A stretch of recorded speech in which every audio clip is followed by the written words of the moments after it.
সালামু আলাইকুম রহমতুল্লাহ। কি অবস্থা সবার? চলুন আগে একটা ভিডিও দেখি, তারপরে কথা বলি। দোস্ত, আর যাই হোক, হাসিনা সরকার আমাকে একটা জিনিস দিয়ে গেছে রে। সবই তো লিয়ে গেল, দিল কি? আমাকে মাথার উপর 99 বিলিয়ন মার্কিন ডলার ঋণ চাপে দিছে, আর এই 16 বছরে 94 বিলিয়ন মার্কিন ডলার বিদেশ পাচার করে নিয়ে গেছে।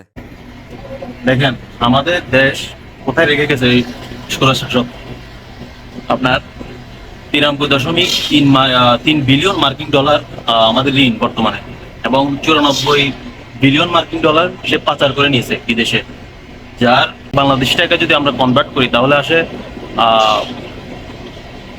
11 লক্ষ কোটি টাকা প্লাস। চিন্তা করেন।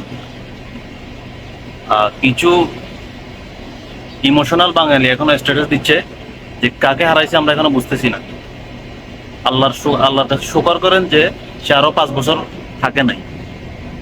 সে আমাদেরকে, এই ফ্যাসিস্ট সরকার আমাদেরকে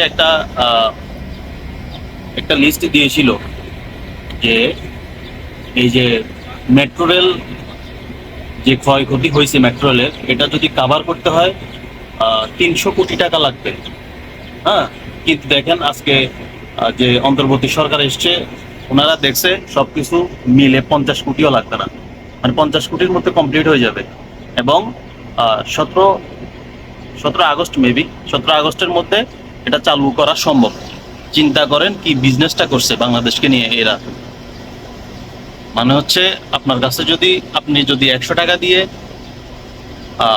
কথার কথা বলতেছি, 100 টাকা দিয়ে যদি আপনি পদ্মা সেতু একটা বানাইতে পারেন, কিন্তু সে এটার লিস্ট তুলে ধরতো 1000 টাকা একটা পদ্মা সেতুর জন্য, আর 900 টাকা তার পকেটে।